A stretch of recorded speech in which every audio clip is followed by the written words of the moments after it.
ever wondered how other people perceive you?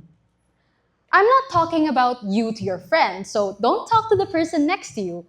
More like just about any stranger. Do you believe that these people would be able to tell what kind of person you are? I want this to be a little engagement section, so raise your hand if you think, yes, I wear my personality on my sleeves. Okay, I see some people at the back. Hello. Okay, how about no? You don't think that your personality is something that people can automatically see? Okay. I think both responses are pretty valid because when we want to feel understood, we often present ourselves through defining features. And in my case, well, I use my hair. I know that sometimes I may look like a boy in puberty, and other times I actually do look like a woman. I even put in the effort today to just look a lot better than normal because I know that my hair and my appearance is your first impression of me. But here's the thing. Because of my hair, I often worry, or rather, I'm afraid of people thinking that I'm mean, that I'm aggressive, maybe I'm impatient. And I'm not really sure how these assumptions came to be. However, I was very shocked at the idea of being perceived in these aspects. So I want you to just look back and reflect. When was the last time that you felt misunderstood? Do you remember how you specifically felt within these instances? Were you anxious? Were you angry? Were you stuck? I personally felt the need to prove myself, to only embody the good things of what people assumed of me. We take on these personalities because we want to protect ourselves from people who won't accept us for our vulnerabilities. But the problem here is that it's usually at the expense of creating a facade, and this suppresses our character. I want to give you an example. This is me when I was a kid. I was your typical Dora with a bob cut because I wanted to be seen as brave, courageous, adventurous, just like the character. But now, when you look into my elementary years, yes, that is me, I was a bit more secluded, an alt kid, if you would. I wasn't keen on sharing my personality. I was more isolated in comparison to when I was just a kid. But when you look at me now, when I am in high school, I have short hair. And more often than not, people think that I'm a workaholic, that I always have something on my plate, when in fact, I am more than just that. Hair carries memories the same way that it defines our personalities. It constantly grows and presents itself differently the more that we style it. So, the world will never truly know who you are because you are a reflection of multiple perspectives. But we live in a world where we are constantly pushed into a corner, to not be seen, to not be known, to not even be perceived.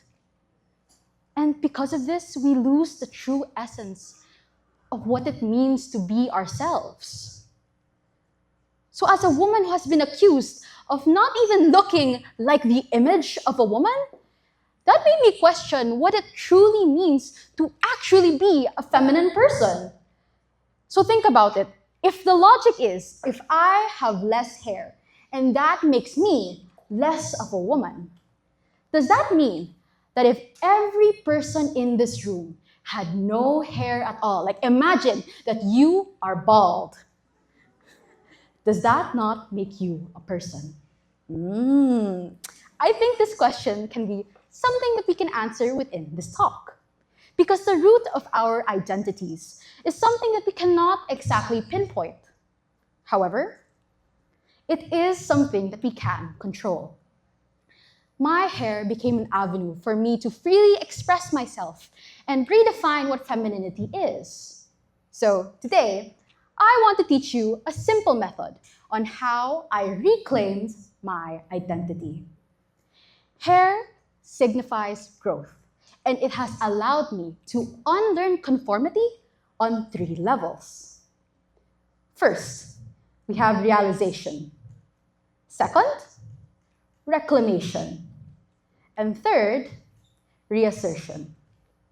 I like to call this rrr.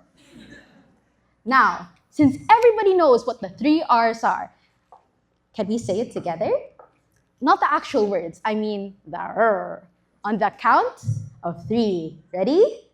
In 3, 2, and 1. Rrr. Yay! Okay, congratulations! You are on to your first step of really reclaiming your identity. First, realization. I grew up in a family that majorly had short hair. This was my social norm. And if you've seen my mother and my sisters, we all have pixie cuts. And that's my standard of femininity. A woman who isn't defined by their hair length. But the problem here is that I also grew up in an all-girls school. And they had very specific rules against hair and uniform. So you can expect that I was that student who really tested these limits. But one day, something changed. Imagine this.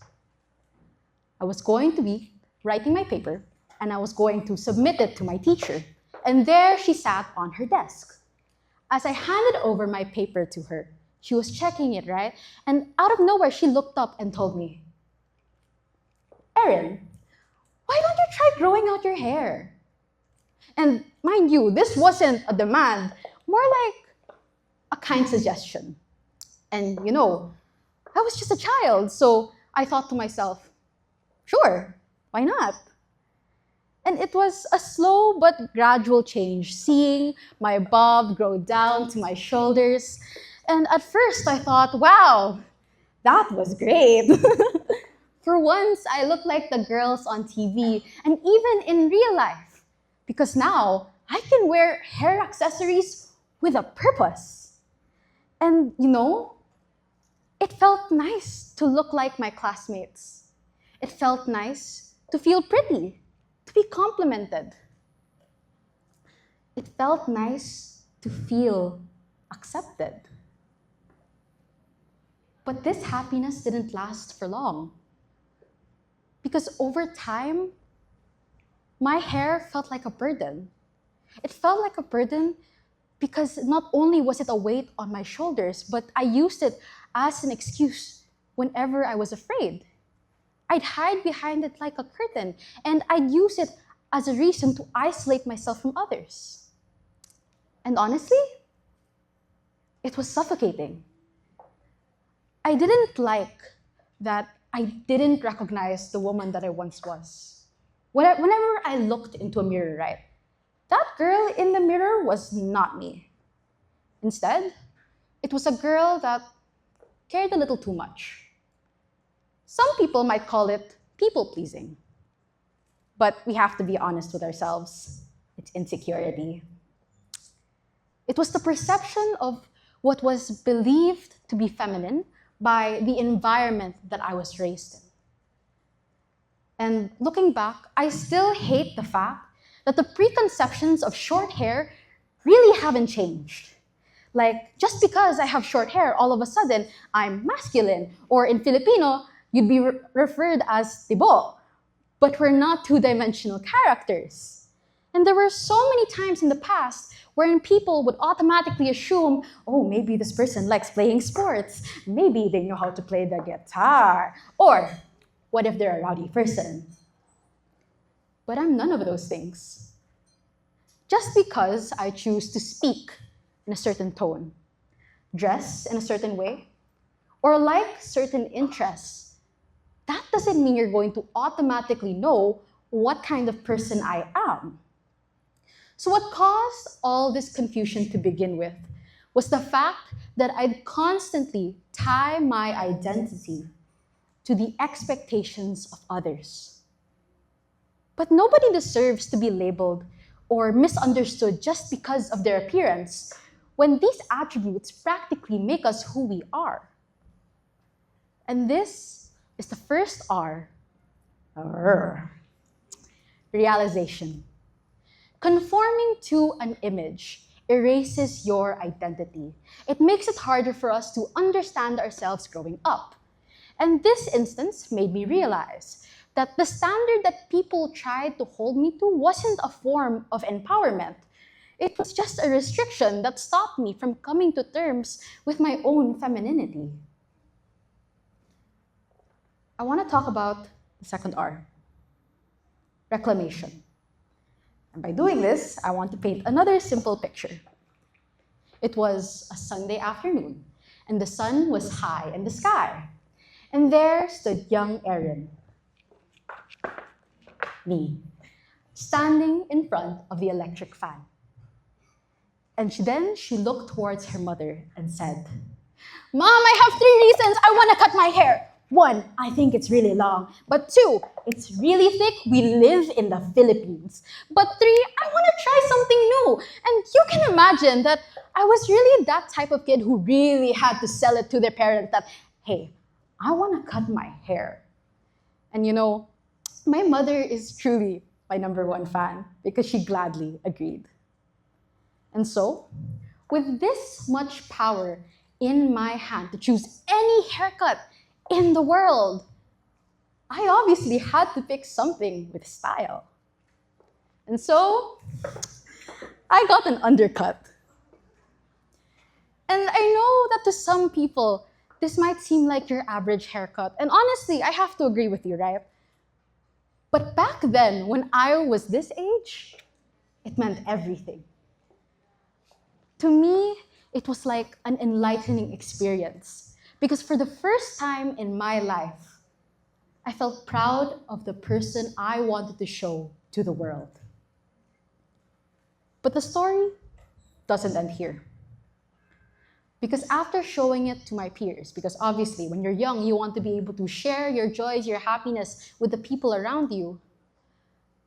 Instead of mutual happiness, all I got was caution. One of them even came up to me and whispered, "Erin, you're going to get an offense." And I don't know, like their words scared me. Especially for a high schooler who has never gotten an offense before. I was conflicted. Why should I have to choose between my personal identity, right? My expression for it, versus my grades? It felt unfair, like I didn't even have a choice, like I was being cornered, like I was forced into a box that I couldn't even escape. And that's when I started to understand that the world will throw barriers at us if we want to be ourselves. Similarly though, this is also how I learned to accept myself, to love myself despite the anxiety, despite the fear of being judged. I still stood by my decision. Because cutting my hair was a personal choice, but it was the first step for me to truly come to terms with my femininity. So sure, it can be uncomfortable at first, but I still think that it's worth the fight. So for example, if you want a bob, or maybe you want to have a mullet, maybe you want to go bald, then do it because that's what you want. Maybe not in the context of hair, but perhaps you want to go on an adventure. Meet new people, try new things, then do it out of self-discovery. Not because you're trying to fulfill an expectation, because we all know that people-pleasing, that gets really tiring. This is the second R, reclamation. Reclaiming your identity was never meant to be easy. It's not only hard, but non-linear. So in my story, sure, I could cut my hair and feel happy, but still not have everything figured out. Note that your likes and dislikes or never meant to be stagnant. You are an evolutionary person, and you are meant to change. When you evolve just as much as the world around you does, then working through these hardships and reflecting on your progress is the only way for you to truly come to terms with your own identity. But lastly, reassertion. By the time that I realized that I was just safe in my own skin, that I didn't need to prove myself to other people, that's when I realized that there were so many strong women behind me, so many people that supported me in terms of taking femininity and redefining it according to their own terms. One example would be my mother. She taught me the importance of resilience, the strength that it takes to raise an entire family. And my friends, they taught me that femininity comes from intent and not from your physical appearance. But lastly, to my sister, who is technically like my second mom, she taught me the importance of perseverance to fight for the life that I want to lead. And so, the person I want to be is no longer contingent on what exists in the world, but rather what I want to build for myself. And so, every decision that I've made thus far with the mindset of putting myself first has allowed me to be more free. Now, I can make decisions without the fear of trial and error, without the fear of no longer being able to actually take hold of the future that I want to be. A person who is confident in their own decisions, because nothing is insignificant when these things are meaningful to you. This is the last R. Error. Reassertion. Learning how to redefine yourself doesn't have to be a large, or rather a loud rebellion. It can be in the form of personal reassurance that you are no longer putting yourself on the back burner of decision-making. Because reasserting yourself doesn't necessarily mean that you need to make a large statement. It's about being present in the narrative that you want to build because these things are grounded by you. And so, if you feel tired of living a life that was never yours to begin with, or maybe you just want to break out of that facade that you have already been masking on for so long, then I think this story is for you. I want you to remember these 3 R's. Realization, reclamation, and reassertion. These words will act as a reminder for you to do things in the pursuit of happiness. My favorite quote is literally, be yourself. And sure, you're going to get judged. But honestly, a lot of people will always find a way to criticize you. But by the time that you feel happier, these things will matter less. And sure, things might feel hard now, but at the very least, you know that you're on the right path.